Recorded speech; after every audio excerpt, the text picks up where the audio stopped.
warahmatullahi wabarakatuh. Kita hari ini akan membahas tentang introduction to global marketing. Dimulai dengan prinsip of marketing. Ya.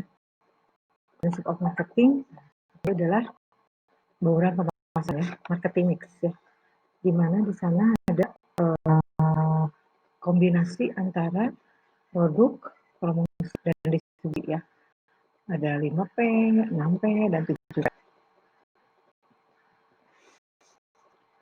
Pasti pasar dapat menawarkan pada pelanggan itu lebih baik dari apanya, harganya, value-nya. Kemudian pemasar juga dapat keputusan untuk meningkatkan produk itu sendiri, mendesain distribusi baru, akan strategi yang lebih baik, dan kombinasi semuanya. Tapi ada di sini kita lihat ada matriks market matrixnya. Nah, di sini untuk orientation dari suatu market orientation, ya. Nah, market orientation existing market, existing produk apa nih? Market strategi. Kemudian new produknya menggunakan apa? Product development strategi. Nah, untuk new market, tentu ada market development strategi.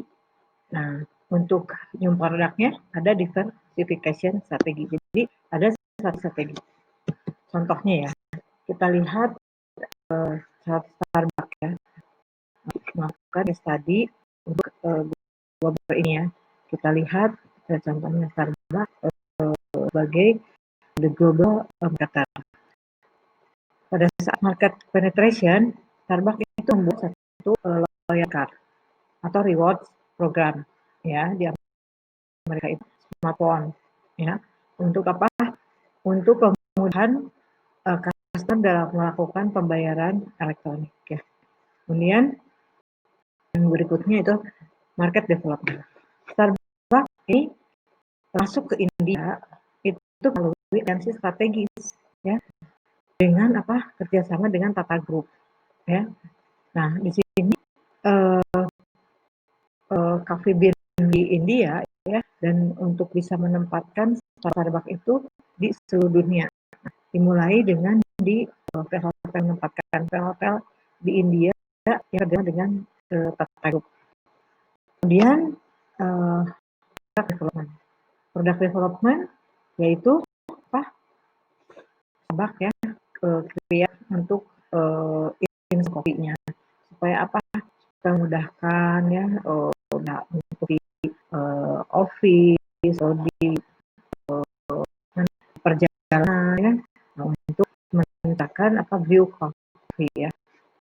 Dan verification-nya itu akan melalui, ya, suatu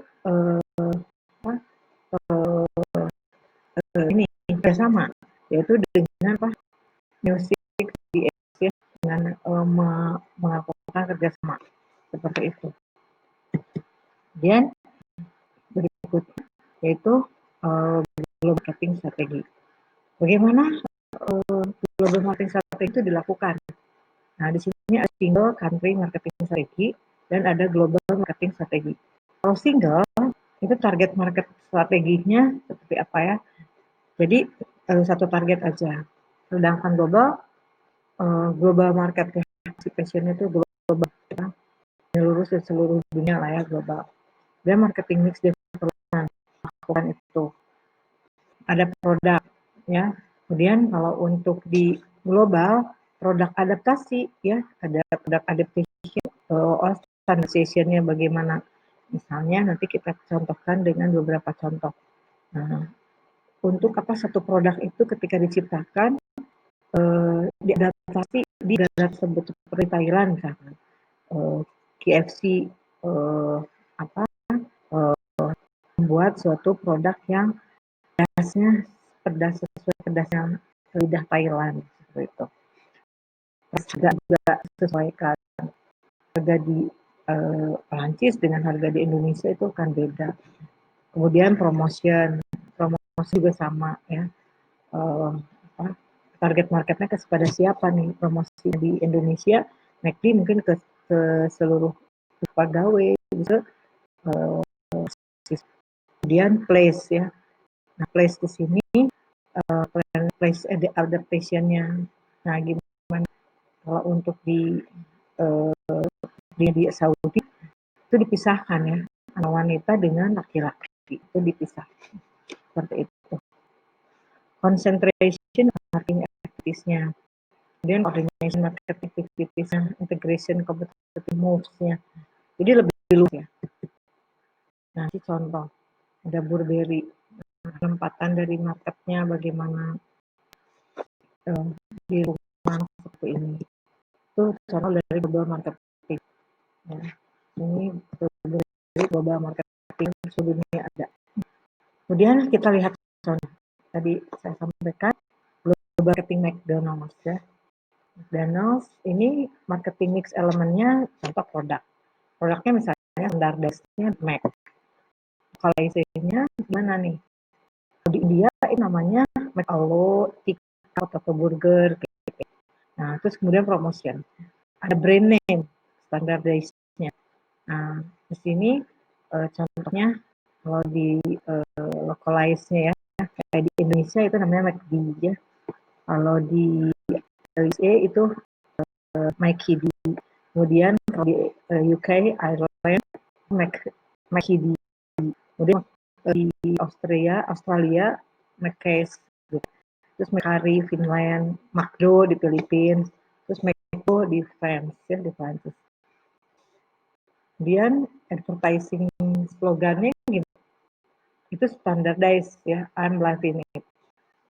Nah, di beberapa negara lain bisa jadi beda. Gitu. Isi panci seperti itu ya. Kemudian itu bisa disesuaikan.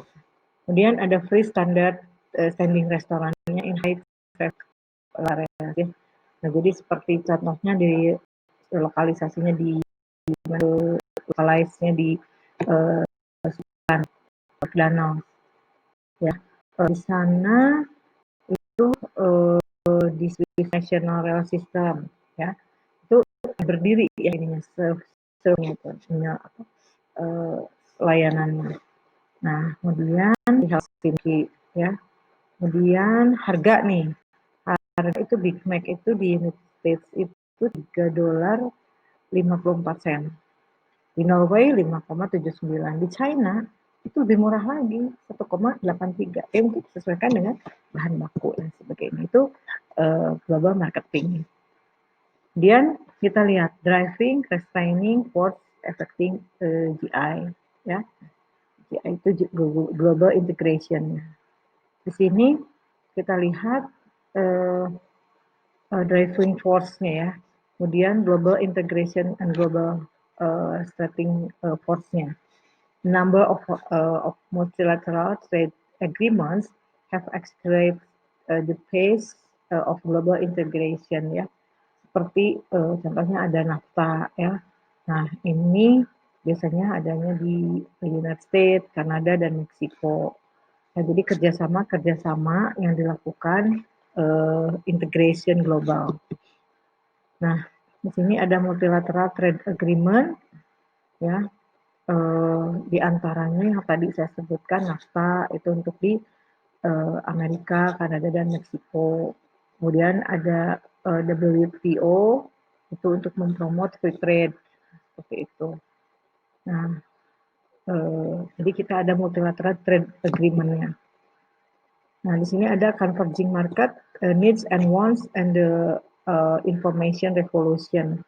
Jadi seseorang ya yang memang kultur untuk universalnya itu pasti berbeda ya. Tetapi di sini kita semua orang itu adalah mengambil kesempatannya ya untuk bisa kreatif dan melayani global market. Ya. Saya contohnya di sini no one needs soft drinks ya. Jadi nggak ada satupun yang nggak perlu soft drink, pasti perlu ya.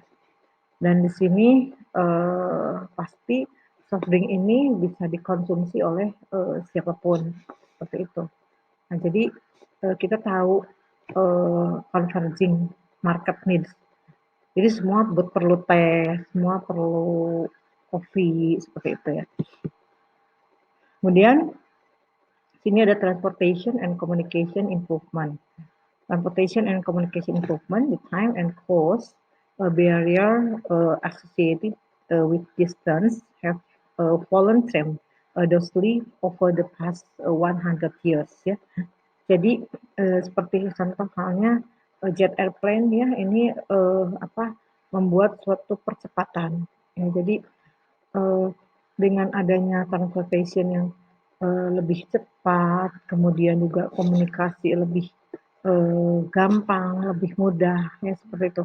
Nah ini akan mempengaruhi suatu market, global market, ya. Nggak terbayangkan ya kalau misalnya transportation ini susah ya. Seperti contohnya kita tourism enables people from many countries to see and experience the newest product and sold abroad ya gitu. Nah, jadi turis-turis ini akan sangat mudah sekali untuk datang ke berbagai negara untuk Untuk wisata, melihat dan wisata belanja ya. Seperti contoh halnya misalnya membeli Gucci, nggak mau di Indonesia, mendingan nanti aja belinya di luar negeri. Nah, seperti itu. Jadi ada kemudahan-kemudahan, ya. Jadi global market itu sangat tergantung juga dari transportation. Kita tidak bisa membayangkan kalau global transportation itu tidak mendukung global market. Oke.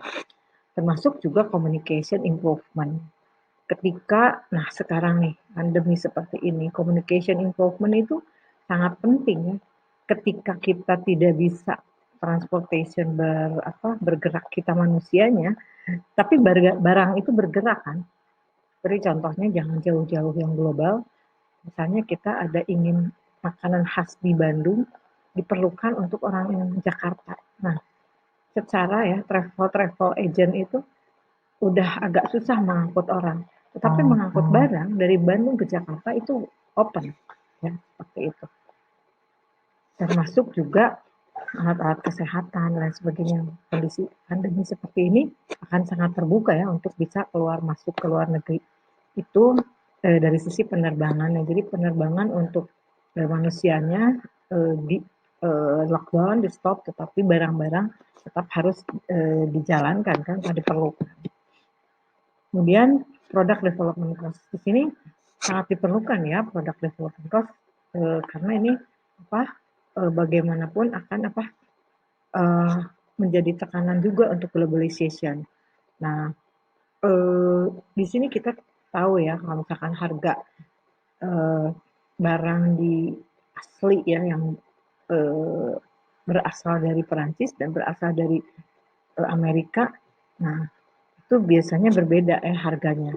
Tetapi karena sudah distandarisasi, nah paling berbedanya itu dari sisi kurs saja, ya. Nah, di sini kalau ini barang-barang farmasi ya, barang-barang industri farmasi, ini strict dengan illustration to driving force-nya, seperti itu. Kemudian quality global marketing. Nah, bagaimana kualitas global marketing nih, ya strateginya. Nah, ini harus harus lebih baik ya, secara operating marginnya, kemudian juga support design-nya, manufacturing quality-nya, dan ini global and domestic company itu biasanya harus mengeluarkan ya dana 5% dari salesnya untuk R&D ya, research and development-nya. Karena global company biasanya mempunyai banyak revenue ya untuk kelas domestik, tapi untuk ke world market-nya ini tentu harus lebih baik lagi, sehingga diperlukan R&D. Kemudian world economic trends. Bagaimana nih trends-nya gitu ya. World economic trends prior to the global economic crisis began in 2008. Nah, jadi bagaimana ketika krisis di tahun 2008 seperti itu contohnya ya. Mungkin nanti buku berikutnya akan disiapkan ya buku pada saat pandemi ini ya. Nah, yang pertama economic growth ini menjadi kunci untuk negara berkembang untuk berkreasi dengan kesempatan-kesempatan peluang-peluang market ya untuk lebih eh, besar lagi. Dan yang kedua, economic market ini akan menurunkan ya resistensi dari suatu eh, pengembangan-pengembangan dari suatu domestic economic. Nah, ketika China ini memiliki experience percepatan ekonomiknya, nah policy makersnya ini seperti lebih favorable on outsiders. Kemudian untuk leverage global company, ini the unique opportunity to develop leverage. Nah, jadi bagaimana the context of global marketing, leverage seperti halnya bagaimana sih menguntungkannya suatu global marketing ya atau global company. Nah, ini sangat banyak memberikan kesempatan-kesempatan untuk eh, apa geographical yang baru ya. Ya, dengan kata lain, leverage enables itu eh, apa, suatu perusahaan ya akan memang meningkatkan memperlambat mengenai waktu ya. Maksudnya itu lebih cepat gitu ya. Kemudian less time, less effort, and less money gitu ya. Dan keuntungan ada 4 jenis leverage ya. Jadi adanya yaitu experience transfer, scale economies, resource utilization, and global strategy. Sini saya jelaskan mengenai scale of economy. Bagaimana global company itu dapat mengambil suatu keuntungan dari greater manufacturing volume to obtain traditional scale advantages within a single factory. Jadi uh, uh, produk yang hasil jadi itu ya dapat uh, diproduksi dengan berbagai komponen ya di perusahaan-perusahaan untuk untuk menyuplai uh, disebutnya pabrik-pabrik ya di berbagai negara seperti itu. Nah, kemudian resources utilization, bagaimana mengutilisasi resource ya. Nah, di sini kekuatan dari suatu global company ini dapat memberikan uh, kepada dunia ya bahwa identifying people, money, and raw materials ini dapat membuat satu kompetisi ya dari sisi efektifnya di global market. Misalnya di sini uh, uh, people di Indonesia itu lebih murah misalnya. Nah, oleh karena itu global company itu seperti misalnya Nike membuka pabriknya di Indonesia karena people-nya lebih murah. Raw materials mudah juga dan murah seperti itu. Nah, sekarang ini beralih ke China. China people-nya murah, staf ahlinya banyak, terus bahan bakunya juga banyak. Ya, seperti itu. Nah, nanti ini untuk suatu global company ya. Nah, ini bukan menjadi problem ya jika misalnya si value uh, home currency ya nilai mata uang asingnya ini adalah sempat misalkan jatuh karena perbedaan dari sisi home currency bukan sebagai isu lagi. Kemudian global strategi. Nah, global strategi ini uh, akan meningkatkan suatu sistem gitu ya untuk environmentnya dari sisi opportunities-nya, kesempatannya besar, kemudian trends-nya. Trends-nya ada juga kan tantangannya dan resources-nya. Ketika opportunity-nya bisa diidentifikasi, ada the global company adheres the three principle identified earlier ya. Jadi lebih bisa di apa uh, bisa lebih diidentifikasi ya. Kita lihat di sini ada national controls ya. Nah, di sini every country protects ya, memprotek apa commercial interest ya dari suatu local enterprises by maintaining control of the market access gitu ya. Nah, seperti itu. Jadi masing-masing kontrol itu untuk menjadi suatu monopoli ya, mengontrol monopoli itu sendiri ya. Seperti misalnya tobacco market ya, kemudian di dikontrol oleh uh, pemerintah ya, seperti itu. Dari sisi broadcast-nya, equipment-nya, data transmission market-nya. Nah, hari ini banyak sekali barriers ya, itu lebih di apa diminimalisir ya oleh high income countries ya gitu. Nah, itu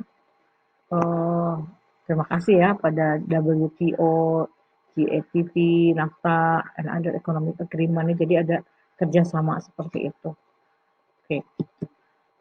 Opposition to globalization to many market, to many people around the world, gitu ya. Jadi opposition to globalization ya. Dan global marketing represent a threat ya. The term global phobia sometimes used to describe an attitude of hostility toward. So, baik untuk